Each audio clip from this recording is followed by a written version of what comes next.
그리스도인의 생활 지침 여러분들이 다 교재를 가지고 있을 겁니다. 제가 이제 어떤 책을 보든지 간에 항상 저는 그 목차와 머릿말을 굉장히 중요하게 봐요. 이유는 뭐냐면 그 목차 안에 그 저자가 담고자 하는 내용들이 대부분 함축돼서 들어가 있기 때문에 목차를 보게 되고 또 책의 방향성을 결정하는 게 이 머릿말이더라고요. 이 책을 쓴 사람들이 어떤 방향으로 나아갈 거냐에 대한 그런 것들을 쓸 때 이 머릿말을 많이 인용해서 이 책의 이유들이나 이 책이 필요한 것들을 말하게 되죠. 우선 한번 차례를 한번 봅시다. 제 첫 페이지를 넘겨보면 차례가 나오죠. 우리는 이제 총 8과에 이르는 그리스도인의 생활 지침이라는 이 책을 우리가 보게 돼요. 근데 우리가 대부분 다 우리 예전사에서는 하는 게 그리스도인의 확신이에요. 그리스도인의 확신을 다 하죠. 그거를 하고 좀 더 나아가서 그리스도인의 생활 지침을 통해서 좀 더 우리의 삶에서 어떤 열매를 맺을 거냐에 대한 것을 좀 더 나아간 그 교재거든요. 8가지의 주제 중에 오늘 우리가 살펴볼 그리스도 안의 생활, 그리고 쭉 8가지 하나님의 말씀에 의한 생활, 하나님의 성령에 의한 생활, 믿음에 의한 생활, 사랑에 의한 생활, 그리스도인의 교제하는 생활, 증인으로서의 생활, 후히 드리는 생활, 이 8가지를 우리가 살펴보게 됩니다. 자, 한 장 더 넘겨서 이제 머리말을 볼게요. 그리스도인으로 살아감에 있어서 이렇게 교육한다는 것은 하나의 목적을 갖게 되죠. 뭐냐면 성장이죠. 그리스도인으로서 성장해 나가는 것을 위해서 하나님의 말씀을 교육하고 배워서 우리가 더 하나님의 말씀에 집중할 수 있는 기회를 주는 게 이게 교육이거든요. 그 성장하는데 여러분들의 삶에 초점을 좀 맞춰줬으면 좋겠어요. 여러분들이 지금 이제 구역장으로서 다른 사람들을 같이 이걸 하게 되면 그 사람들의 어떤 고백의 변화가 조금씩은 일어날 수 있도록 이걸 이끌어주는 거예요. 생활적인 면에서 고민하지 않았던 내용들을 하나님 말씀 앞에서 고민할 수 있도록 다 정답으로 똑같이 적용되진 않아요. 우리가 같은 시간을 둬도 절대 실망하지 말아야 할 건 진짜 진리의 말씀도 내게는 진리가 아닌 경우가 있고 정말 이거는 별거 아닌 말인데 막 감동받아서 우는 사람들은 종종 보거든요. 생각보다 희한해. 이게 정말 감동스러운 이야기인가? 하는데 눈물을 줄줄 흘러. 왜 그러냐 했더니 각자의 상황이나 그 겪는 일들이 다르니까 어떤 이들은 관계나 어떤 이들은 물질이나 어떤 이들은 뭐 직장 안에서나 이런 겪고 중요하게 생각하는 일들이 좀 많이 다르니까 하나님의 말씀도 정말 그들에게 정확하게 우리가 요구하고 우리가 원하는 그런 대로 역사하시는 게 아니라 하나님의 요구를 따라 그들의 삶에 나뿐만 아니라 다른 사람의 삶에 일하시는 것을 발견하게 되거든요. 그러니까 이 8가지 주제를 해 나가는데 눈에 보여지는 것들을 좀 여러분들은 조금 더 다른 사람보다는 그 구역원들을 주의 깊게 봐줄 필요가 있어요. 그래서 그들의 말의 그 방향성이나 말의 어떤 이야기들이 아주 세미하게 세세하게 조금씩 바뀌거든요. 한꺼번에 확 바뀌진 않아요. 제가 목회를 오랫동안 해봐도 신앙의 고백이 확 일어나는 건 진짜 체험을 강력하게 해가지고 주님이 나의 구주시고 나의 생명이라고 하는 그런 경우도 보았지만 정말 긴 세월을 통해서 주님을 찾아가는 사람도 보았단 말이에요. 그러니까 여러분들이 어떤 이 모든 모임에 있어서 어떤 기대감을 가지고 하되 그 조급한 마음은 버리고 하나님이 일하실 것들에 대한 기대를 가지시라는 거죠. 그래서 이 8가지 쭉 해나가고 또 8가지에 끝나는 게 아니잖아요. 이 이후에도 계속된 우리는 하나님의 말씀을 배워가는 과정들을 겪어갈 거예요. 그러니까 여기에서 우리가 이제 생활 지침이라는 이 상황에서는 여기 3번째 줄에 보면 그리스도인의 풍성한 삶의 바탕이 되는 8가지 원리와 약속을 배우게 된다. 생활을 지침에 그 바탕에 이루는 8가지 기독교인으로서 가장 기본적으로 가져야 될 8가지죠. 근데 좀 더 읽어보면 하나님의 자녀로서 당신이 하나님을 기쁘시게 하는 삶을 살아갈 때 여러 놀라운 특권도 있지만 아울러 책임도 있다는 거. 특권에는 우리가 얻은 특권에는 책임이 따른다는 것, 그거에 대해서만 조금만 더 주의 깊게 보시면 좋을 것 같습니다. 이제 쭉 이제 이 부분들에서 읽어 가시면 되는 거고요. 한 장 더 넘겨 보시면 이렇게 우리가 이 교재를 가지고 이렇게 계속해서 배워가는 것 중 하나가 뭐냐면 규칙적인 그런 말씀을 보고 하나님의 말씀을 묵상하는 것을 통해서 규칙적인 활동을 통해서 우리가 이 말씀이 우리에게 일하시는 것들을 이렇게 이렇게 적용하고 볼 수가 있고, 또 하나님의 말씀을 우리가 이거를 보면은 이제 섭취한다, 말씀을 먹는다, 이렇게 꿀송이 같이 달다 해서 섭취한다고 하는데, 우리의 삶의 에너지, 그러니까 단순하게 육체적 에너지가 아니라 우리 사람은 단순하게 육체로만 살아가지 않아요. 본능으로만 살아가지 않아요.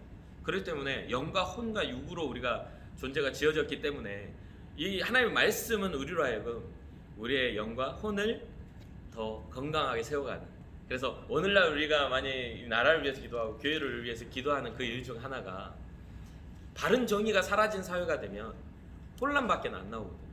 그러면 어떤 상황이 일어나냐면 더 강한 욕망과 더 강한 힘을 가진 사람들이 득세하는 그 세대가 오게 돼요. 이 역사는 그렇게 계속 돌아왔어.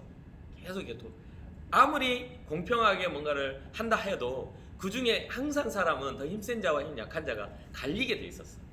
이게 역사예요. 이거는 어떻게 뭐 오늘날의 뭐 남성과 여성의 어떤 그런 그런 위치와 그런 권리들이 너무나 이렇게 바르게 이렇게 세워져 가고 있고, 하지만 또 이 하나의 불균형을 일으키게 되면 누구는 분리하게 되고 누구는 또 다스려지게 되는 그 구조가 될 수밖에 없는 거예요. 그래서 하나님의 세계는 아담과 하와를 만드셨던 그 동등한 입장에서의 그 위치에서 세워져야 되는데, 사람의 욕망은 그것을 절대로 용납하지 않아요. 왜? 하나님의 말씀이 희미해질수록 사람의 욕망만 더 드러나기 때문에. 무슨 말인지 알겠죠? 그래서 여러분들 삶에서 진짜 균형 잡힌 그리스도인의 생활의 기본적인 생각들을 가지시길 바래요. 그래서 뭐 저도 제 아내랑 끊임없이 이제 20년 살아오면서 이야기한 내용들이 이 남성과 여성에 대한 이야기들을 하게 돼요. 저는 또 여러분들 알다시피 제가 자녀도 이남 이녀로 정말 균등한 그런 비율로 낳았잖아요. 근데 우리 집안 내에서도 그런 어떤 그 위치가 갈리워지거든요. 왜냐면 첫째가 아들이다 보니까 굉장히 권위적일 수밖에 없어요. 둘째가 딸이다 보니까 그 권위에 되게 연약하게 낮춰질 수밖에 없죠. 그럼 이게 반대로 됐다면 어떻게 됐을까? 혼자 상상은 해봐요. 우리의 첫째가 딸이고 둘째가 아들이었다면 그러면 이게 좀 달라졌을까? 라고 생각했을 때는 마찬가지였을 거라는 생각을 하게 돼요. 왜냐하면 각자의 그 가지고 있는 사람의 성향들이 있고, 또 오늘날 추구하는 문화적인 그런 것들이 있기 때문에 과거와는 다르게 누나였으면 누나대로 또 권위를 세웠겠다. 이게 어떤 남성의 문제가 아니라 여성의 문제가 아니라 어떤 위치의 문제다, 질서의 문제일 뿐이다라는 그런 결론을 맺었거든요. 그러니까 바른 질서가 세워지면 그 질서를 따라 그 조직은 세워져 가게 돼요. 근데 오늘날에는 이 정의보다는 공정성에 더 그 기준을 두는 그런 경우들이 생겨나거든요.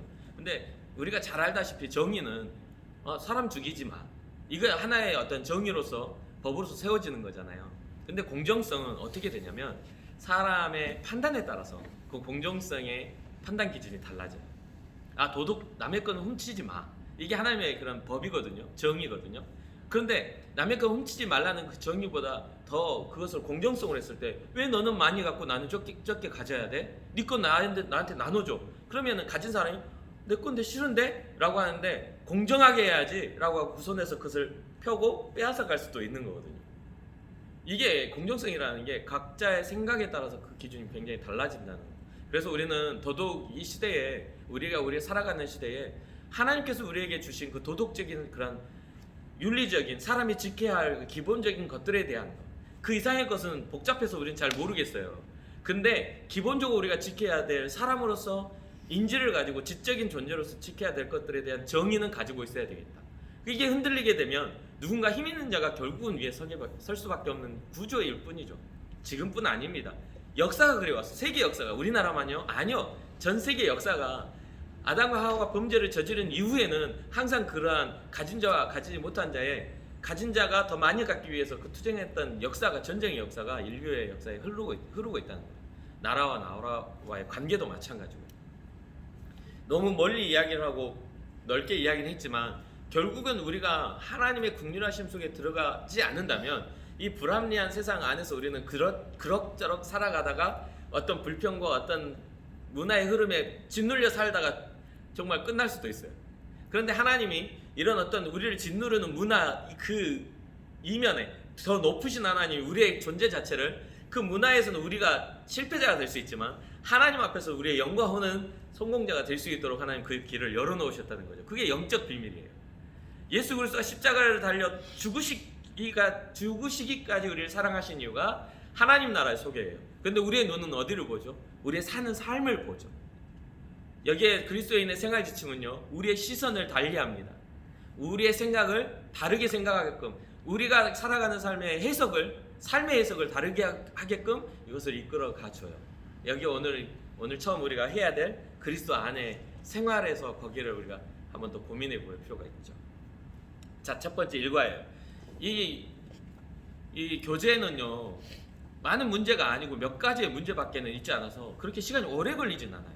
그런데 이 교재를 준비하면서 제가 생각했던 건 오래 걸리지 않기 때문에 중요하지 않는 게 아니에요. 그만큼 많은 설명이 필요 없는 것들, 정말 진짜 기본적인 것들을 딱 해놓은 건데, 사랑이라는 단어, 여기 그리스도 안의 생활이라는 이 과의 전체적인 주제를 저는 사랑이라고 생각을 했거든요.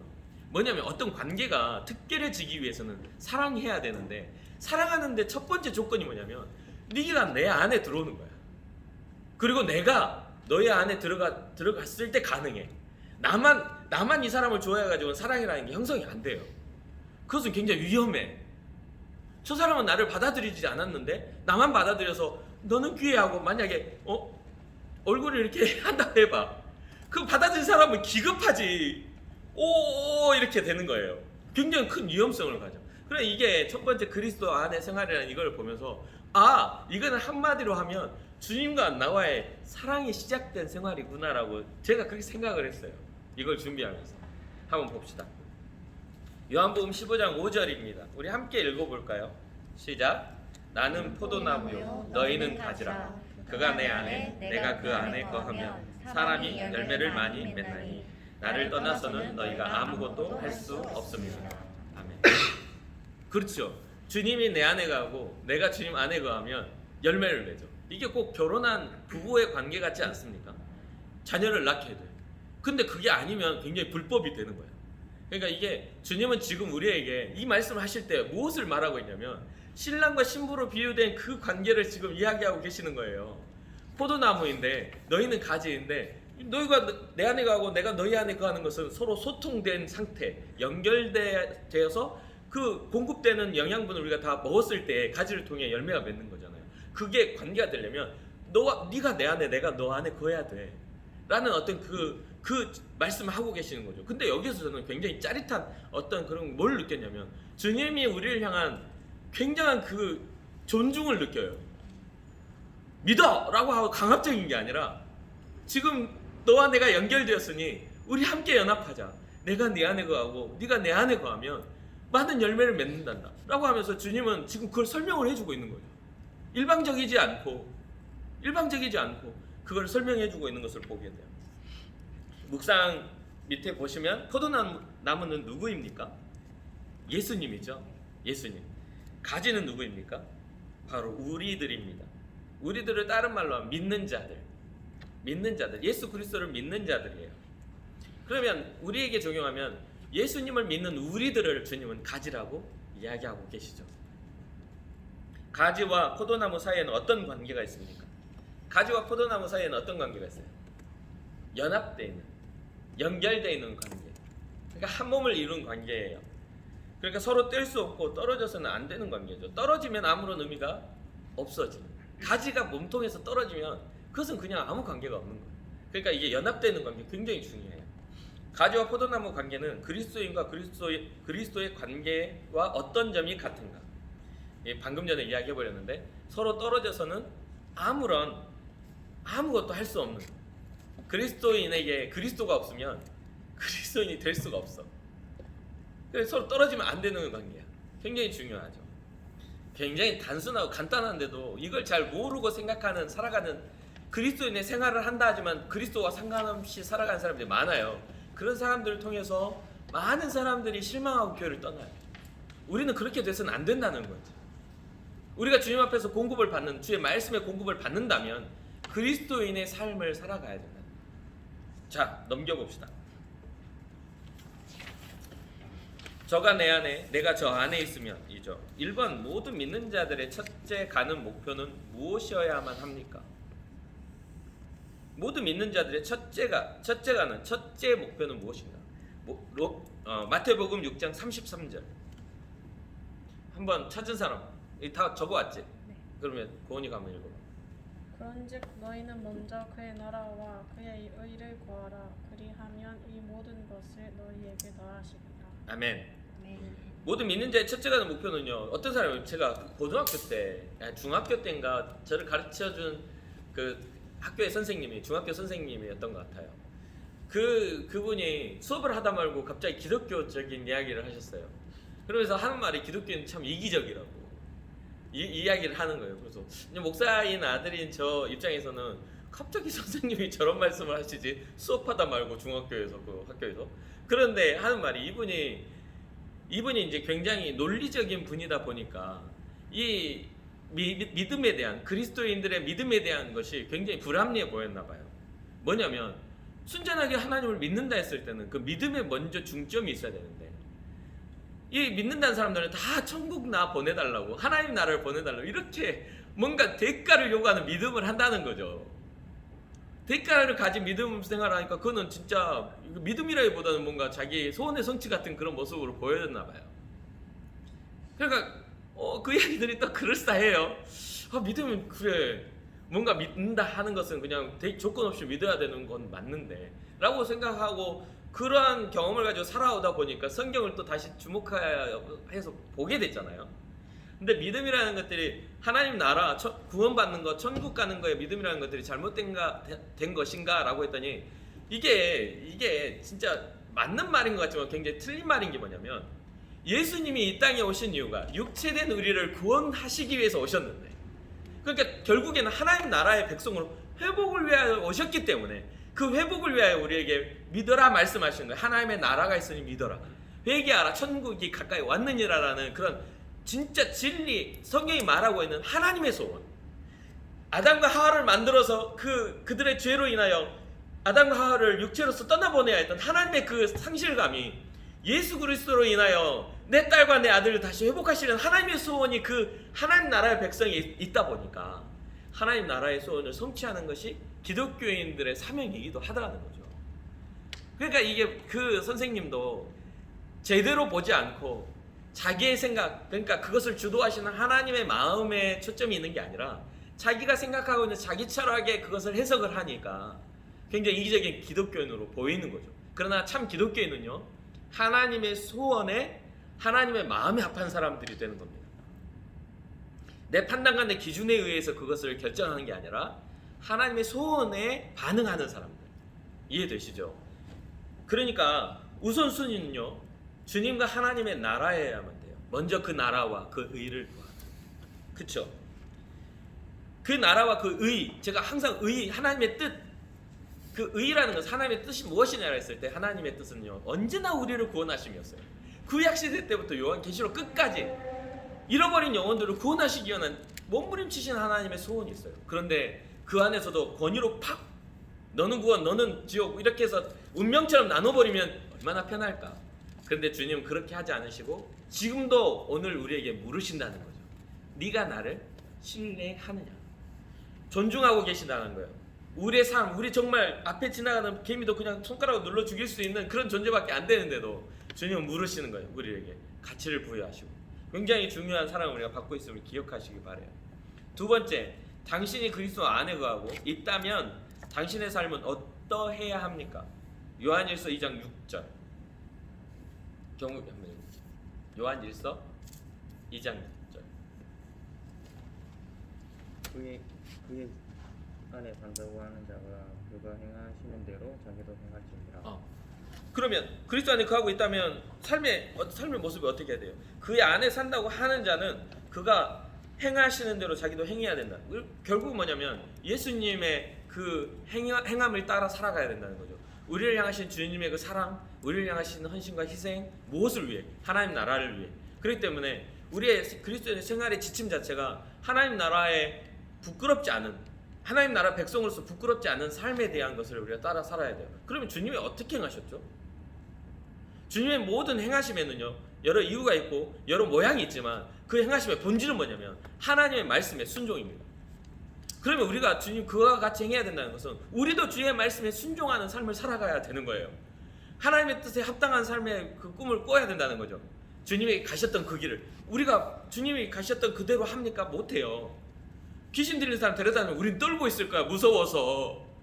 주님 나 안 돼요. 여러분 어때요? 지금 귀신 들린 사람 아니면 중풍병자 4명이서 데리고 와가지고 여러분들 앞에 놓고 예수 믿는 분이시죠? 기도해 주셔 낫게 해달라고 그러면 예수님이 귀신들 아들 데려온 그 상황에서 쫓지 못한 제자들이 한 마리 똑같이 돼요. 기도 외에는 내가 언제까지 너희들과 함께 있기를 원하느냐? 기도 외에는 이런 능력이 나타나지 않는다. 언제까지 기도 안 하고 그렇게 느긋하게 살래? 언제까지 내가 너희들과 함께 있을 거라고 생각하니?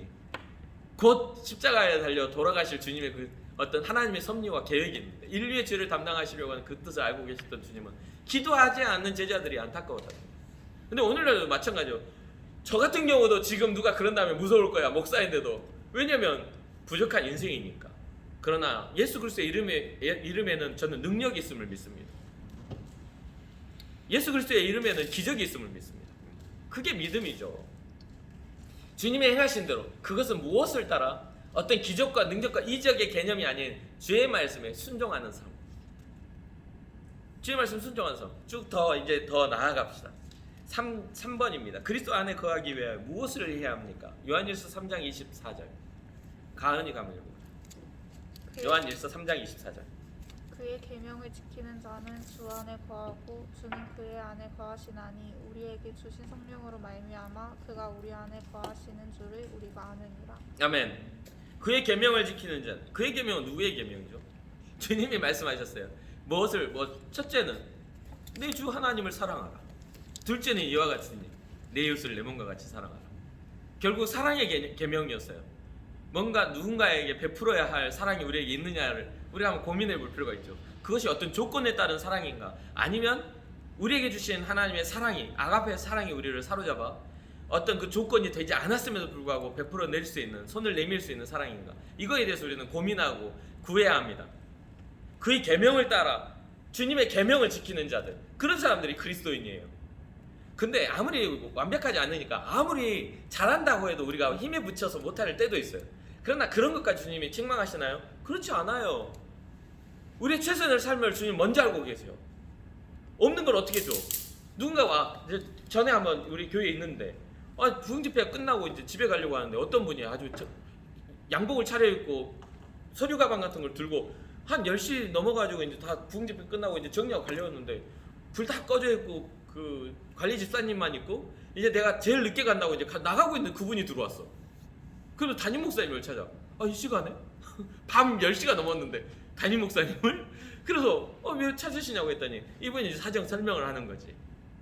자기가 원래는 일할 일용직 사람인데 일용직처럼 안 보이는데 굉장히 깔끔하게 옷을 입고 머리도 정말 쫙 빗어 넘기고 왔는데 일용직인데 오늘 비가 와서 일을 못해. 비가 오긴 했어요. 일을 못 해가지고 이렇게 하룻밤 묵을 어떤 그 돈이 없고 밥을 사 먹을 돈이 없고 이런 이야기를 하는 거죠. 그러면 하룻밤 먹을 돈을 주려면 꽤 비싸게 줘야 돼. 그리고 뭔가 음식을 먹고 이 다음 날까지 하려면 또 그것도 돈이 많이 들어가. 근데 내 수중에는 5만 원밖에 없어요. 5만 원짜리 하나. 여러분 어떻게 생각해요? 누군가가 필요하다고 돈을 좀 달라고 했을 때 내 수중에 5만 원짜리 딱 한 장이 있는데 이 5만 원짜리를 딱 주면서 하룻밤 먹을 때 그 모텔을 가더라도 한 10만 원, 7, 8만 원 할 거고 밥 먹더라도 부족한데 이걸 채워드려야 돼. 이렇게 생각하는 사람 있어요? 여러분 그렇게 생각해요? 그냥 밥 먹을 돈 좀 주고 어떻게 좀 해결하시라고 하고 한 10,000원이나 주고 끝날 사람들이 대부분 많죠. 그렇지 않아요?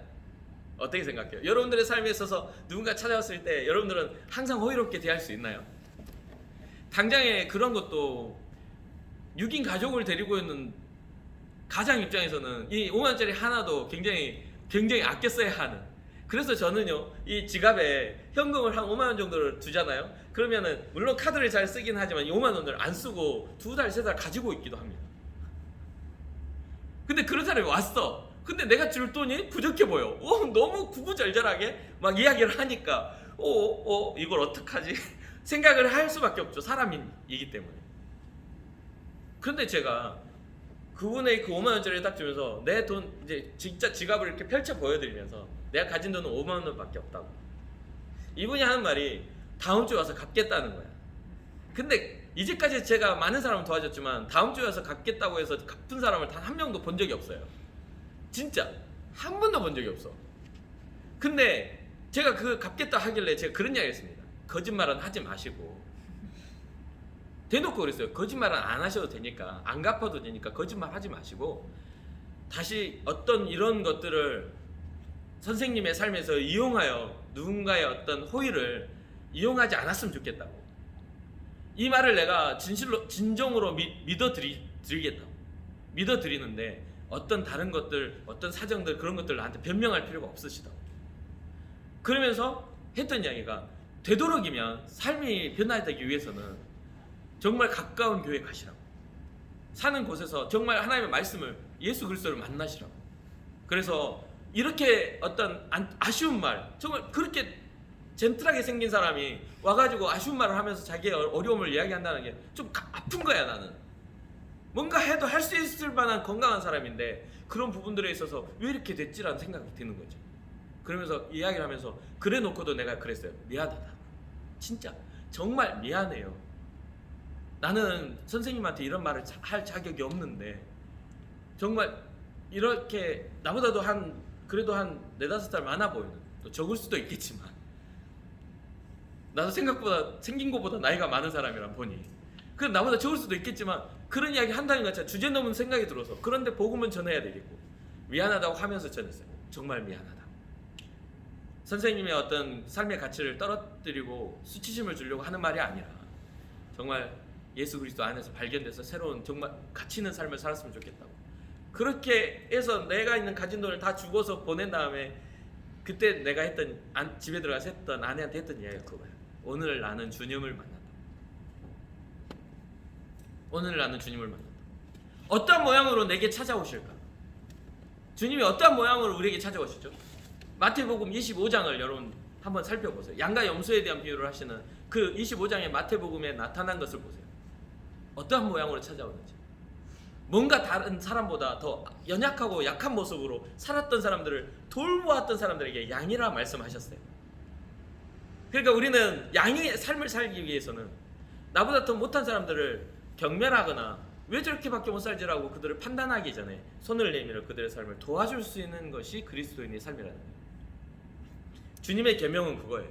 하나님을 사랑하는 것처럼 내 이웃을 내 몸과 같이 사랑해봐. 누군가 아픔이 있으면 같이 아파해줘. 그런 이야기예요. 그래서 최근이죠. 한 이틀 전에 어떤 집사님을 침방할 기회가 됐는데 그 집사님 자기가 교회 다니면서 상처받았다고 하면서 이 교회가 가지고 있는 모두를 다 해줄 수 없잖아요. 그런 어떤 교회 전체의 문제가 아닌 어떤 개개인의 문제들의 어떤 문제를 통해서 뭔가 그런 상처들이 남아있다면서 이야기를 하는데, 그러면서 그 집사님 그래요. 목사님은 다음에 담임 목회하거나 뭔가 그렇게 교회를 이렇게 이끌어 가실 때 이런 잘못이 없게 좀 부탁드린다고 하면서 눈물을 글썽거리면서 하시는 거야. 근데 제 마음에는 우리 교회는 그런 교회가 아니에요. 집사님, 정말 호의로운 사람들이 움직여지며 많은 사람들이 주의 일을 위해서 헌신된 교회입니다 라는 그런 마음들 이만큼 올라와 있어도 이미 상처받은 그 사람한테는 의미가 없잖아요. 좀 내가 눈물이 나는 거야. 좀 억울하기도 하고 안타깝기도 해서 같이 그 집사님 말하는 그 안타까움에 눈물과 하는 반대의 눈물이 내가 흐르는 거야. 왜 이 집사님은 이게 상처가 돼서 교회의 그런 상처들이 일반화가 돼버렸을까? 너무나 좋은 거 10가지는 보지 않고 100가지는 보지 않고 한 가지의 잘못된 점을 이렇게 파고 있을까? 이런 생각이 막 들었어요. 그리고 기도하고 왔습니다. 네 번째, 바울은 자신과 그리스도의 관계를 어떻게 묘사하고 있는가? 갈라디아서 2장 20절, 제 인생 구절이거든요. 이게 제가 중학교 때 이 응답을 받은 말씀이에요. 내가 그리스도와 함께 십자가에 못 박혔나니 그런즉 이제는 내가 산 것 아니요 내 안에 그리스도께서 사신 것이라. 이 말씀, 우리가 육체 가운데 사는 것은 나를 사랑하사 나를 위하여 자기 아들을 버리신 하나님의 아들을 믿는 믿음 안에서 우리가 살아가는 것이라는 이 고백들, 이게 굉장히 사랑의 시작이라고 생각합니다. 저는 사람들이 세상 교회 밖을 벗어난 사람들이 이해할 수 없는 그 관계 안에 우리는 다시 형성된 거예요. 여러분들이 이해해 주셔야 돼요. 바울 자신이요 그리스도의 관계를 말할 때 핍박자였다가 전도자로 바뀐 이유가 여기에 있어요. 주님 안에서 내가 발견되었다. 이제 내가 사는 것 자체가 그리스도를 위한 것이다.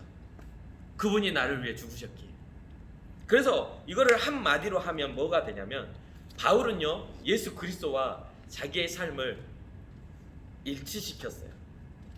다르게 구분시킨 게 아니라 주님의 죽으심이 나의 죽으심이고 주님의 부활하심이 나의 부활이다. 그러니 내 삶에 가지와 포도나무의 관계 안에 접붙임 안에 있는 바울의 그 삶에 주님을 떠나서는 자기가 살 수 있다 없다? 살 수가 없다라는 것을 고백한 겁니다. 그렇게 연결되어 있다 보니까 그렇게 연결되면 뭐가 되죠? 열매를 맺는다는 거예요. 과실을 많이 맺게 되는 거죠. 5번 과실을 많이 맺으면 무슨 결과를 얻습니까? 과실을 많이 맺으면 무슨 결과를 얻어요? 저 이거 이 질문만 보고 이 질문을 보고 혼자 웃었는데 과실을 많이 맺으면 좋지 뭘 결과 이런 생각을 했어. 단순하게. 근데 여기 보면 요한복음 15장 8절 너희가 열매를 많이 맺으면 내 아버지께서 영광을 받으실 것이요 너희는 내 제자가 되리라. 과실을 많이 맺으면 되게 좋죠. 근데 우리가 생각하는 그런 어떤 씨앗 심어놓고 열매 많이 맺어서 많이 잘 팔아가지고 돈 버는 개념이 아니더라고요. 여기서 많이 맺는 과실은 영혼의 과실이기 때문에 우리 주님이 영광을 받으시게 되고 그것을 위하여 자기 아들을 보내셨으니까 그 열매를 맺게 하시기 위해 구원을 얻게 하시기 위해 보내셨으니까 구원받은 자가 많아지면 주님이 영광을 받으시고 그리고 주님이 아버지의 뜻을 따라 순종하셨던 그 삶을 우리가 따라 살게 되는 주님의 제자로서의 삶을 살게 된다는 거예요. 그것이 증명되는 거예요. 그래서 여러분의 삶에 믿음의 열매, 주님과 접붙임바 된 믿음의 열매들에 대한 고민을 많이 하십시오. 이 고민을 어떻게 해야 되죠? 근데 여러분들 그리스도인 된 삶을 뭐라고 생각합니까? 좀 더 도덕적인 삶입니까? 좀 더 다른 사람보다 착한 삶이 그리스도인의 삶입니까? 그게 아니죠. 계속 강조하고 있어요.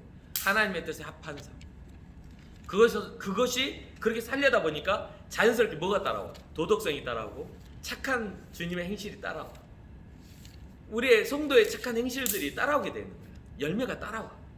그러니까 우리가 빛의 자녀의 삶을 사니까 빛의 열매가 따라와. 이것을 우리가 바라보고 살아가는 거죠. 하나님께서 영광을 받으시게 되고 우리는 주님의 제자가 됩니다. 6번 성령께서는 믿는 자의 삶 가운데서 어떤 열매를 맺으시는가? 갈라디아서 5장 22절 23절 성령이 9가지 열매에 대한 이야기가 나오죠. 성령이 9가지 열매. 성령께서 믿는 자의 삶 가운데 어떤 열매를 우리는 어떤 열매를 맺어야 되지라고 했을 때 이 안에 패턴 안에 들어있는 것들을 고민할 필요가 있어요. 먼저는 사랑하십시오. 이게 우리 주님과의 사랑이 시작되는 것처럼 여러분들 삶을 특히나 여러분 자신을 사랑하십시오. 여러분 자신을 사랑한다는 게요 여러분을 치장하는 게 아니에요. 여러분들 아름답게 화장을 많이 하고 좋은 옷을 입어 멋지게 헤어스타일을 하고 몸을 가꾸는 그런 사랑이 아니라 주님이 우리를 사랑하신다는 그 사랑은 우리의 가치 자체가 존귀해지는 겁니다. 여러분들이 존귀한 자라는 것을 잊지 마십시오. 그러면 모든 우울증은 떠나가요. 어떤 외부적인 요소는 우리를 넘어지지 못하게 합니다. 우리는 존귀한 자이기 때문에. 근데 그것을 잊어버리니까 내 가치가 떨어지고 나는 아무것도 아닌 것 같아. 나는 외로운 자야. 나는 뭔가 버림받은 자야. 이런 생각을 가지니까 우리 안에 잘못된 것들이 자리 잡게 되는 거예요. 이해되시죠?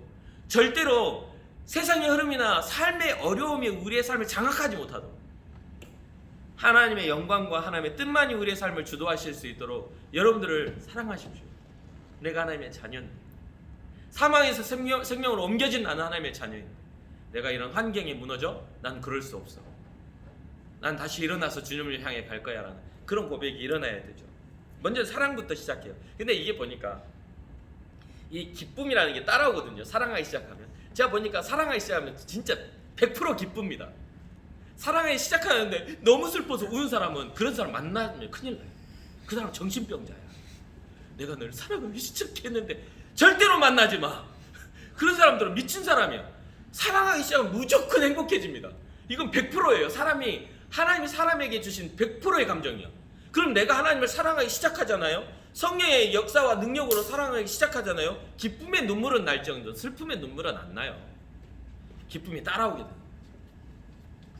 그러면 우리 안에 이루어지는 게 뭐죠? 하나님의 사랑을, 아가페 사랑을 받았어. 주의 사랑으로 인해 우리의 영혼이 기뻐지게 돼. 그럼 당연하게 따라오는 게 우리의 영과 혼을 괴롭혀왔던 모든 그러한 악한 영에서부터 우리가 뭐 하게 돼요? 평안하게 되죠. 그럼 뭐 어떤 상황이 일어나죠? 화평한 자가 되는 거예요. 이 화평이라는 단어를 제가 3, 4년 전에 제가 설교할 때 뭐라고 했죠? 피스라는 단어를 쓰면서 개인으로 말하면 평안한 상태, 그렇죠? 가족으로 말하면 화목한 상태. 기억하실지 모르겠어요. 개인으로 말하면 난 마음이 평안해, 나는 평안한 사람이야. 그러면 가족으로 말하면 화목해, 우리 가정은 화목해. 그러면 사회로 말하면요, 나라로 말하면 그거를 평화라고 합니다. 평화로운 세상, 사회. 그러니까 기독교인의 삶이라는 것은 바로 이런 것들이 이루어지는 거예요. 우리의 영혼을 공격했던 모든 것들이 평안한 상태로 모두 평정이 되는 거야. 막혀와 속삭여도, 뭔가 와서 어려움이 와도 이겨낼 힘을 우리가 가지고 있어. 그래서 요동하지 않는 거예요. 이해가 되셨죠? 사랑과 희락과 화평과. 그러면 평안한 사람들의 특징이 뭡니까? 평안한 사람 특징은, 다툼을 일으키지 않는 사람 특징은요, 무조건 잘 참습니다. 다툼을 잘 일으키는 사람은요, 마음이 요동한 사람은 무조건 잘 화내요, 싸워요. 그러니까 사랑으로부터 시작해가지고 사랑함으로, 기뻐함으로 평안해져서 화평을 이루는, 그리고 인내하는 거죠. 그쵸? 오래 참게 돼요. 그리고 뭐 인내하죠. 그러 다음에 뭐예요? 오래 참는 사람들, 주님의 사랑을 깨달아 쭉 가면 오래 참는 사람들이 주의 깊게 봐요. 인내하는 사람들은 되게 침착합니다. 주의 깊게 봐요. 그리고 뭐 하냐면 무엇을 해야 할지를 알게 돼요. 그러면 그 사람들의 마음에는 하나님의 뜻과 내 삶의 방향성이 결정되기 때문에 그 사람들은요, 국률함을 잃어버리지 않아요. 전도자의 삶을 살게 됩니다. 자비한 사람들이 돼요. 죄를 정죄하기보다 죄를 용서할 수 있는 사람들입니다.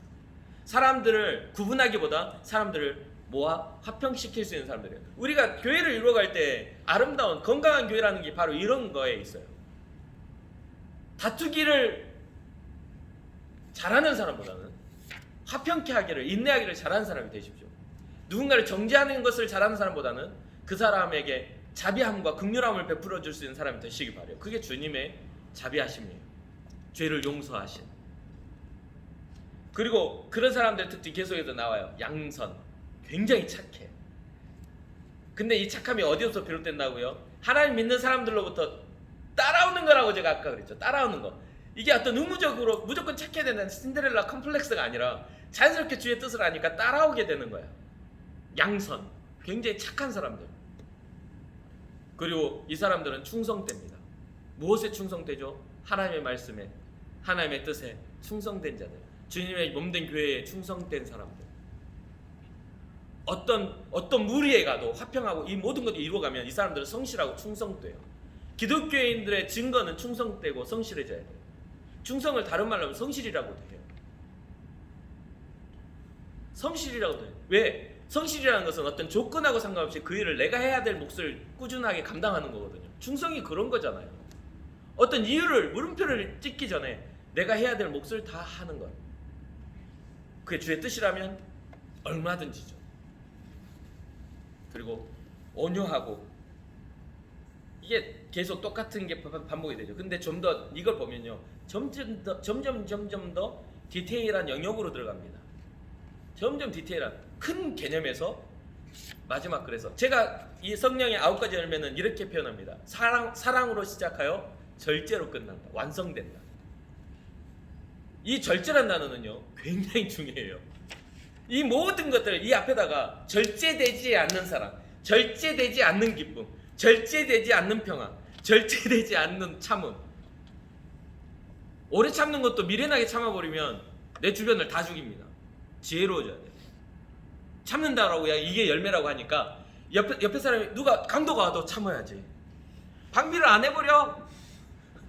주의 사랑으로 다 가져가세요. 그럼 강도가 강도짓만 하면 좋은데, 도둑질만 하면 좋은데 내 아내를 끌고 가면 어떡할 거예요? 그것도 드릴게요. 미친놈이에요. 그거는 미친놈. 방비를 해야 되죠. 그렇잖아요. 그러니까 이게 절제라는 것은 굉장히 중요해요. 절제라는 것은 판단력입니다. 마지막 판단력의 마지막이라고 생각해요. 저는. 그 선이 있잖아요. 사랑에도 이것을 넘어가면 안 되는 선이 있어요. 그것을 선을 판단하지 못하면 절제하지 못하게 돼요. 그러면 사랑이 폭력이 됩니다. 기뻐하는 것도 이 절제선이 있어요. 이 선을 넘어가야 되면 미쳐버리게 돼요. 그렇죠? 모든 것들이 그렇게 돼요. 이 화평하게 하는 것도 이 선을 넘어버리면요, 화평케 하는 게 아니라 방임이 됩니다. 평안하게 만드는 게 아니라 이 사람은 우유부단하고 무책임한 자가 되는 거예요. 이게 절제. 사랑으로 시작해서 절제를 끝난다. 그래서 이 사랑 안에, 사랑을 시작하고 그 안에 있는 것들을 우리가 하나하나 이루어가는 것이 성령의 열매라고 말하고 있다는 거죠. 이해가 되시죠? 7번. 계속 열매를 맺기 위해 당신은 무엇을 해야 합니까?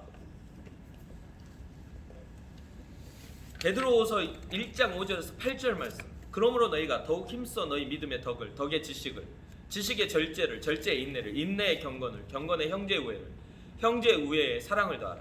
이런 것이 너희에게 있어 흡족한즉 너희로 우리 주 예수 그리스도를 알기에 게으르지 않고 열매 없는 자가 되지 않게 하려니와. 그 뭐예요? 결국은 전 인격적인 균형 잡힌 인격적인 삶을 살아라는 거죠.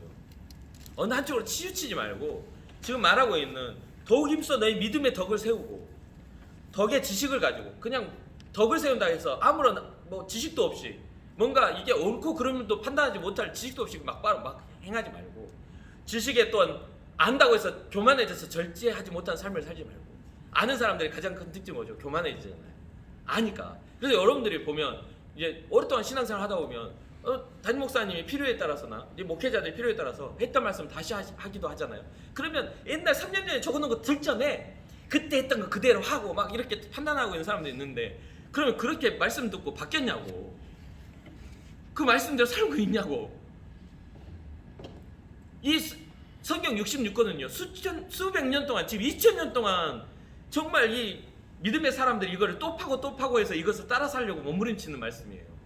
반복이라는 게, 이거는 반복이라는 게 당연해요. 교육은 반복이거든. 알아들을 때까지. 사랑 못하는 사람한테 뭐라고 하겠어? 사랑해. 용서 못하는 사람한테 뭐라고 하겠어? 용서해라. 근데 용서 계속 못하고 있으면 또 만나면 아직도 용서 못했구나, 용서해라 하지 않겠어요? 용서할 때까지. 당연한 거죠. 신앙도 마찬가지예요. 주님 앞에 회개를 이루지 못한 사람들에게는 계속 회개의 복음을 전할 수밖에 없어. 그게 이루어져야 하나님의 자녀로서의 변화가 일어나니까. 그러니까 그런 것들과 같아요. 균형 잡힌 인격적인 삶에 대한 것이 아주 중요해요. 이게 계속 열매를 맺기 위해서는 균형 잡혀야 된다. 하나님의 말씀도 우리의 사는 삶의 영역도 균형 잡히게. 그것을 지금 베드로는 이야기합니다. 왜? 베드로가 실패했던 자니까. 자기가 경험해 보니까 자기가 한쪽으로 치우친 사람이거든. 성경을 베드로는 굉장히 액션이 강한 사람이어서 굉장히 실수를 많이 했던 사람이야. 그러니까 이거에 대해서 균형 잡혀야지 너희가, 이렇게 이야기하고 있는 것입니다. 8번. 예수님께서 자기를 따르는 자들에게 또 무엇을 약속하십니까? 마태복음 4장 19절. 말씀하시되 나를 따라오라. 내가 너희를 사람 낚는 어부가 되게 하리라 하시니. 자기를 따른 사람들에게, 지금 여러분들에게, 우리에게 지금 하시는 말씀이 있어요. 또 동일하죠. 베드로에게 했던 말씀처럼 자기를 따르는 제자들을 향해서 뭐라고 말씀하세요? 사람을 낚는 어부가 되게 하겠다. 그럼 사람을 낚는 어부라고 하니까 무슨 이렇게 쿡 껴가지고 잡아당기는 그런 어부가 아니라 영혼을 살리는 것, 죽어가는 영혼을 살리는 일, 그 일, 즉 전도자로서의 삶을 살게 하겠다. 그럼 그 전도자의 삶의 그 이면에는 뭐가 있죠? 말할 수 없는 영광이 있죠. 그 영광을 바라볼 수 있는 특권을 주님은 주셨다는 거예요. 하나님 예수 그리스도의 제자로서 부름을 주시는 그런 부름이 있다는 거죠. 그 영광을 바라보지 못하는 사람들은 제자가 될 수 없어요. 그러나 그 영광의 비밀을 아는 사람들은 기꺼이 주님의 제자로서의 헌신이 일어납니다. 여러분들이 그런 헌신이 있기를 바라요. 나를 떠나서 너희가 아무것도 할 수 없습니다. 9번입니다. 고린도후서 3장 5절. 당신 자신의 말로 쓰십시오. 이 3장 5절을 여러분들의 말로 써보라는 거죠. 이 말씀을 보면 우리가 무슨 일이든지 우리에게서 난 것 같이 스스로 만족할 것이 아니니 우리의 만족은 오직 하나님으로부터 나느니라. 어려운 말은 아니죠. 막 읽어버리니까 이게 뭔 말이지? 하는 것은 있을 수 있어. 그치? 이게 무슨 말이지? 다시 읽어줄게요. 우리가 무슨 일이든지 우리에게서 난 것 같이 스스로 만족할 것이 아니니, 어떤 일을 하든지 내가 잘해서 된 것처럼 여길 것이 아니니, 내게서 내가 열심히 노력했으니까 이런 결과가 났어라고 그렇게 만족하지 말라는 거예요. 우리의 만족은 오직 하나님으로부터 나오는 거야. 최근에 한 청년하고 이야기를 하는데 그 청년이 준비했던 것들이 다 잘 됐어요. 구분응선까지 올라왔어. 구분응선이에요. 이제 그냥 딱 한 가지 마지막 뭔가 이렇게 해가지고 그것이 끝나. 근데 그 청년이 그 구분응선까지 올라왔는데 거기서 딱 멈췄어. 누가 될 수 있다고 생각하지 못할 그걸 다 통과했는데 아니 이게 여기서 멈춘다고? 이렇게 생각을 해요. 그렇게 돼버린 거야. 되게 신기한 일 아니에요? 이제까지 하나님은 가만히 내버려 두셨다가 꼭 이 타이밍에 이렇게 되는 거야. 그러면서 그 청년의 고백이 뭐냐면 하나님의 다른 뜻이 있으실까요? 라고 묻는 거죠. 여러분 어떻게 생각해요? 여러분들이 준비하고 있는 회사나 아니면 여러분들이 준비하고 있는 누군가를 좋아해서 사랑한다 말을 하는데 사랑한다 말을 해가지고 이렇게 사귀었는데 결혼은 안 돼. 아니 하나님 이거도 허용하셨으면서 왜 결혼은 안 된다 하시죠? 할 수 있지 않아요? 다 좋아. 사랑은 하는데 결혼은 안 돼. 뭔가 이상해. 찝찝해. 사랑해서 결혼 안 된다고 하니까 이 모든 게 다 죄책감이 들어져. 이제는 뭐 이 여자를 사랑해서 이 남자를 사랑해서 이렇게 팔짱을 끼는 것마저도 좋아가지고 끌어안는 것마저도 이제 죄책감이 시달려. 나는 이 사람하고 결혼하지 못하는데 난 뭐하고 있는 거지? 생각할 수 있는 거잖아요. 또 한 가지는 뭐냐면 최근에 진짜 있었던 일이에요. 한 청년이 회사에 딱 들어갔어. 그래가지고 건강검진표만 떼서 내면 돼. 근데 건강검진표를 딱 뗐는데 LDL 수치가 비정상적으로 나온 거야. 콜레스테롤 수치인데 엄청나게 높게 나온 거예요. 저도 예전에 이제 아픈 적이 이게 쓸개 쪽이 아픈 적이 있어서 LDL 수치, 간이 무리가 돼서 LDL 수치가 이게 안 좋은 콜레스테롤인데 이게 엄청나게 높은 적이 있어요. 그래서 이걸 치료하는데 약을 먹는데 6개월 이상이 걸린 적이 있어. 벌써 한 2004년 5년이니까 진짜 오래전이죠. 지금은 아주 건강하게 살지만 6개월을 먹어야 이 수치가 떨어져. 근데 이 친구는 내가 그때 당시 아팠던 수치보다 훨씬 높아. 절대로 일주일 만에 떨어질 수치가 아니야. 근데 이 회사에 넣는 그 서류가 4일밖에 안 남았어. 그 4일 동안 이게 떨어져야 돼. 하필이면 또 내가 딱 가가지고 카페에 들어가는 순간 이 친구가 메시지를 받았어. LDL 수치가 높아서 서류 접속 안 된다는 메시지를. 내가 들어가는 그 타이밍에 이 친구가 받아서 얼굴이 새까매지는 걸 너 근심 있냐? 하니까 방금 전에 뭐가 왔는데 하면서 이야기를 했어. 나는 이거 상황 아니까 뭐라고 하겠어요? 기도하자. 기도해주고 새벽에 나와서 기도하고 아침에 너 절대 LDL 수치는 이 스트레스 지수랑도 높아지고 그 이유들이 너무 다양하기 때문에 이 간에 문제가 생겼을 때 나타나는 거니까 절대로 너의 이 몸 관리를 컨디션을 좋게 잘해야 된다. 늦게 자거나 막 불규칙하게 하면 안 된다. 4일이라도 그렇게 하자 해가지고 기도를 하고 막 했는데 4일 만에 정상보다도 더 정상 수치가 나온 거야. 기적이 일어났어. 절대로 의사가 절대 이렇게 떨어질 수가 없는 수치인데 간호사들은 알 텐데 콜레스테롤은요 몸 밖으로 배출돼야 합니다. 간에서 합성을 해가지고 몸 밖으로 배출이 돼야 떨어져. 그러니까 그런 것들 때문에 이거는 진짜 기적이 일어난 거야. 무슨 말인지 알겠어요? 근데 이게 그렇게 됐는데요. 우리 인생이 거기서 끝인가요? 절대 아니에요. 기적은 점점점점 우리의 삶의 현장에서 쭉쭉 일어나지만 우리의 살아가야 할 날들의 일들은 계속 이어집니다. 그렇기 때문에 매일의 삶이 주님의 기적이 필요한 거죠. 우리가 당연하게 겪고 있는, 우리 담임 목사님이 항상 말씀하시는 매일 우리가 당연하게 여기고 있는 것들이 주님이 우리에게 허락하신 기적 중 하나라는 거. 그래서 저도 제 말로 이걸 써봤습니다. 간단히 썼어요. 나의 삶의 이유와 결과는 하나님께 있습니다. 나의 삶의 이유, 나의 삶의 결과는 하나님께 있습니다.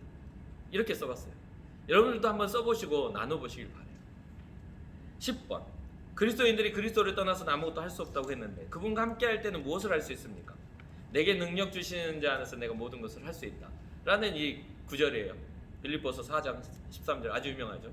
근데 이것을 많은 사람들이 어떤 일을 경험했을 때 무조건 승리에 대한 그런 자기가 승리하는 일에 대한 것으로 많이 적용을 하는데, 이 내게 능력 주시는 자에서 내가 모든 것을 할 수 있다라는 이 빌립보서의 이 고백은요, 예수 그리스도의 십자가를 지고 영혼을 살리는 일에 생명을 다하여 마지막 영적 승리를 의미하는 겁니다. 의미 자체가 달라요. 사회적 성공을 위한 구절이 아니에요. 영적 승리를 위한 구절이라는 거죠. 내게 능력 주시는 그 능력은요, 하나님의 나라는 말에 있지 아니하고 오직 능력에 있다라는 그 능력입니다. 하나님의 나라의 능력이에요. 하나님의 나라를 믿어지는 것은요, 잘 가르침에 있는 게 아니에요. 하나님의 능력이 임할 때에 믿어져. 믿는 것처럼 척하고 고개를 끄덕거릴 수 있지만 진짜 믿음은 여러분 양심이 아니죠. 내가 정말 예수 그리스도를 믿는가는 주와 나만이 아는 일이에요. 그렇기 때문에 여러분 삶에 뭐가 일어나야 돼요? 하나님의 진짜 살아계신 능력이 여러분들의 삶을 모든 걸 할 수 있게 만드셔야 돼요. 어떤 삶의 영역이요? 예수의 사람다운 삶을 살아갈 수 있도록.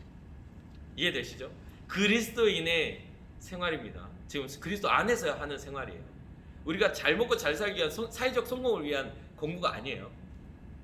마지막이에요. 하나님의 은혜로 말미암아 바울은 어떤 삶을 살게 되었습니까? 고린도전서 15장 10절. 그러나 내가 나 된 것은 하나님의 은혜로 된 것이니 내게 주신 그의 은혜가 헛되지 아니하여 내가 모든 사도보다 더 많이 수고하였으나 내가 한 것이 아니오 오직 나와 함께 하신 하나님의 은혜로라. 분명히 말했죠. 바울이 지금 말하고 있는 거는 예수 그리스도의 제자들, 사도로서의 삶에 대한 꿈을 꾼다고. 여러분들의 삶의 적용에 있어서 진짜 식당 가면 붙어있는 그 말씀같이 사용하지 말라는 거지. 부적도 그렇게 붙여주잖아 사실. 그렇잖아. 좋은 말씀을 다 뭐 나중 되고 먼저 되고 뭐 이런 말을 이거 아주 다 붙여놓잖아. 근데 실상 거기 가서 보면은 그 식당 하는 분이 진짜 믿음으로 사는 것보다는 저것이 꼭 자기 식당 장사 잘 되게 하는 부족 같은 느낌 안 받습니까? 여러분의 삶에서 그러지 마요. 그런 걸 붙이는 게 문제가 아니라 그런 말씀을 붙일 때에는 진짜 믿음으로 받으세요. 주님이 나의 삶을 통해 주님의 영광이 나타나게 하옵소서. 주의 말씀이 나의 삶의 도구가 아닌 생명의 근원이 되게 해달라. 절대로 그 필요 없다는 게 아니에요. 주님은 분명히 우리의 삶을 지키십니다. 그런데 그것을 램프의 진위처럼 사용하지 말고 영광스러운 자리에 설 성도의 모습으로 그것을 바라보고 믿으라는 이야기예요. 어떤 역경이 오고 어떤 삶의 환란이 와도 주의 말씀과 함께 살겠다라는 그런 믿음의 결단이 일어나기를 바랍니다. 내가 지금 강의를 너무 심하게 하고 있는 것 같은데 이럴 계획이 전혀 없었어. 난 항상 이런 계획은 없어. 근데 정말 말하지 않으면 안 되는 그런 포인트가 있어. 여러분들의 삶에서 절대 놓치지 않아야 할 그 순서의 포인트. 절대 놓치지 마요. 여기에 이제 보면은 이 바울 자체가 자신이 이 땅에 살아야 하는 이유를 발견을 했잖아요. 그것이 사도로서의 삶이었다는 거죠. 예수 그리스도를 믿는 자를 핍박했던 핍박자에서 주님의 제자의 삶을 살아가는 것을 발견한 거예요. 그래서 다른 사도보다 더 많이 수고했지만 내가 한 것이 아닙니다. 오직 하나님의 나와 함께 하시는 하나님의 은혜입니다라고 말했던. 그래서 태초 전부터 바울의 고백처럼 만삭되지 못해서 태어난 자와 같은 나, 정말 하나님께 용서받지 못할 예수 그리스도를 핍박했던 핍박자였는데 주님이 나를 긍휼하게 여기셔서 사도로 삼으시고 예수의 제자로 삼으시고 모든 사도보다도 더 수고하고 매를 맞고 죽임의 위협을 당하면서 결국 동족의 위협을 엄청나게 당했잖아요. 40여 명의 사람들이 바울을 죽이지 않으면 안 된다는, 먹지도 마시지도 않겠다라는 사람들이 바울을 쫓아다니게 되잖아요. 그런 과정들을 살아가면서 이 정말 민족주의자였던 이 사람이, 유대인 중에 유대인이었던 사람이 얼마나 그 유대인들을 바라보며 안타까워했을까. 하나님의 뜻을 알지 못했던 것들을 바라보며. 그러니까 결국은 우리가 발견되는 그 모든 삶에 있어서 주님이 나와 함께 하시고 내가 주 안에 함께 한다는 것은 주님의 뒤를 따라가는, 주님의 제자의 삶을 살아간다는 것을 잊지 마시고. 여러분들이 구역장 하면 항상 그렇죠. 구역장들은 진짜 힘들었다고, 난 내년에 못하겠다고, 그렇게 쉽게 그 영광을 포기할 수 있다는 것도 기적 중에 기적이죠. 여러분 목사도 똑같지 않겠어요? 한 해 해보고 진짜 힘든데 내년에는 목사 1년 쉬고 그 다음에 해야 되겠다. 이런 생각을 하면 여러분 그 목사한테 여러분들 영혼을 맡기겠어요? 어떻게 생각해요? 저 목사님은 좀 힘들면 그냥 들어가 쉬시던데. 목사님 너무 요즘에 그 좀 이야기하고 싶어요. 목사님 그 신방 한번 해주세요. 싫은데. 나도 요즘에 힘들어. 이렇게 이야기하면 여러분 2번 이야기하겠어요? 이게 좀 이상해. 영광스럽다면서 주님을 안다면 사랑하면서 왜 이렇게 오늘날의 리더들은 잘 포기를 할까? 왜 이 영광스러운 자리가 가볍게 생각될까? 이런 생각을 하죠. 근데 여러분들이 그렇다는 건 아니고 여러분들 삶이 그렇게 되지 않기를 위해서 조언하고 싶어요. 여러분들 맡겨주신 이 사명이 굉장히 가볍지 않다는 거. 누군가는 생명을 걸고 이 길을 가기 위해서 이 기독교 역사 안에 이름도 없이 빛도 없이 사라져갔던 사람들. 예, 미국에 아주 유명한 신학자 중에 하우즈 핸드릭스라는 사람이 있어요. 굉장한 정말 존경받는 신학자죠. 이 신학자가 어린 시절에 굉장히 심한 사람이었대요. 그래서 그 동네에 소문난 심한 사람, 학교에서도 심한 사람. 그래서 하워즈 선생님들이 하워즈 이랬대. 그걸 가르쳐주는 그 사람이 그렇게 이야기를 해줬어. 그럴 정도로 엄청 심각하게 심한 사람인 거죠. 근데 이 사람이 변화된 계기가 있어요.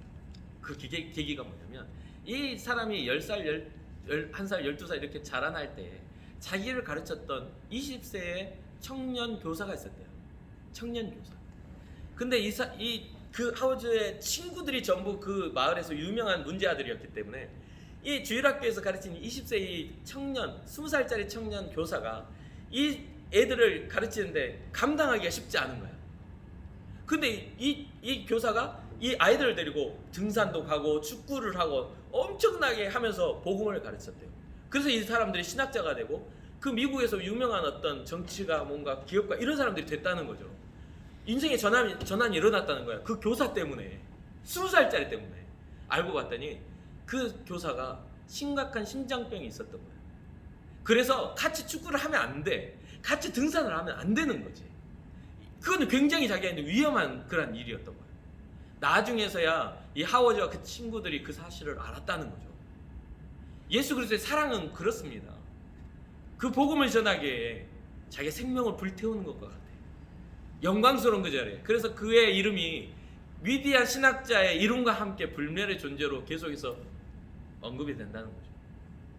그가 어떻게 살아가 그 이후의 삶에 대해서는 난 듣지 못했지만 심장병이 있음에도 불구하고 누군가 그 어린 아이들에게 헌신하였던 그 사람을 통해 미래의 지도자들이 영계를 뒤흔들고 정치와 경제계를 뒤흔들 사람들이 이루어져 간다라는 거, 그가 정말 위대한 어떤 사상가였기 때문입니까? 20살짜리가 위대한 사상가였기 때문인가요? 아니에요. 그의 심장에는 심장병과 함께 예수 그리스도의 심장이 함께 예수 그리스도의 피가 함께 흘렀기 때문에 그래요. 여러분들에게도 그런 예수 그리스도의 피가 함께 흐르기를 바라요. 그래서 저도 그런 소망이 있기 때문에 간단하게 못 끝내는 거야. 진짜 이해되시죠? 귀하게 여기세요. 여러분들의 있는 이 자리가 귀한 자리를 꼭 기억하시기 바랍니다. 네. 자, 외워쓰기는 그 쓰시고 적용점 이제 모여서 네. 하면 됩니다. 잠시 기도합시다. 제가 기도하고 마칠게요. 사랑하는 주님, 주님을 사랑합니다. 주님이 제 안에 계시고 제가 주님께 허락하신 복음 안에 거할 수 있으니 주님 너무나 큰 복입니다. 우리 믿음의 리더들, 우리 구역장들 또한 주님이 항상 함께 하시고 동행하셔서 저들의 삶이 주님께 있게 하여 주시고 주님과 함께 동행하는 삶을 통하여 좋은 열매 맺는 주님의 제자들이 되게 하옵소서. 함께 계시오 믿고 감사드리며 예수님의 이름으로 축복하며 기도합니다. 네.